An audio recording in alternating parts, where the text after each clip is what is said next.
दोस्तों नमस्ते, जय माता दी। मैं अपने चैनल सोना मोदी लोकगीत, नेहा मोदी लोकगीत दोनों पे आप लोग का स्वागत करती हूँ। एक छोटा सा चुटकुला नाच गीत, बहुत प्यारा और बहुत सुंदर चुटकुला नाच गीत है, तो आप लोग सुनिएगा और फुलवाच करिएगा। कमेंट बॉक्स में ज़रूर बताइएगा कि हमारा चुटकुला नाच गीत आप सबको कैसा लगा।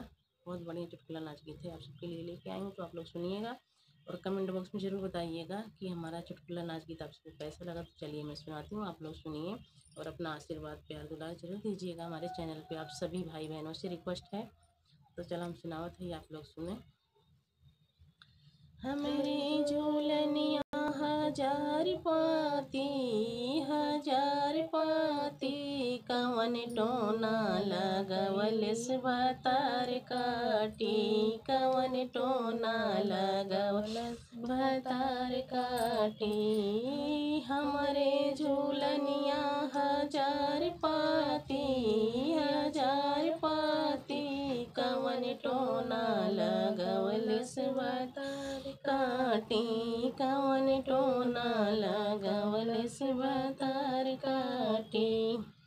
बागा में गईले बगैचा में गईले, बागा में गईले बगैचा में गईले, फुलवाना तोड़ई बल में पापी, फुलवाना तोड़ई बल में पापी, कवन टोना लगवलस भतार काटी, कवन टोना लगवलस भतार काटी।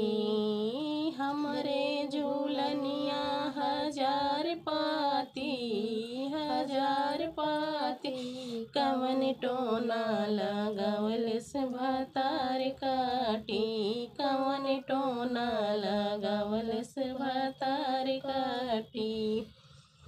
कुआना पे गईले जगतिया पे गईले, कुआना पे गईले जगतिया पे गईले, घैला ना पकड़ई बल में पापी, घैला ना पकड़ई बल में पापी, कवन टोना लगवलस भतार काटी, कवन टोना लगवलस भतार काटी। हमरे झूलनिया हजार पाती कवन टोना लगवलस भतार काटी, कवन टोना लगवलस भतार काटी।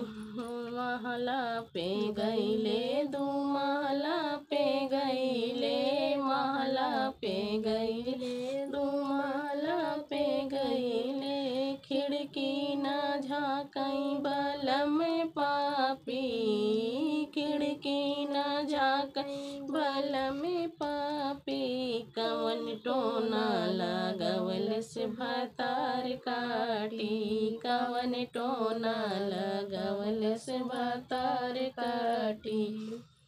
हमरे झूलनिया हजार पाती, हमरे झूलनिया हजार पाती कवन टोना लगवलस भतार काटी, कवन टोना लगवलस भतार काटी।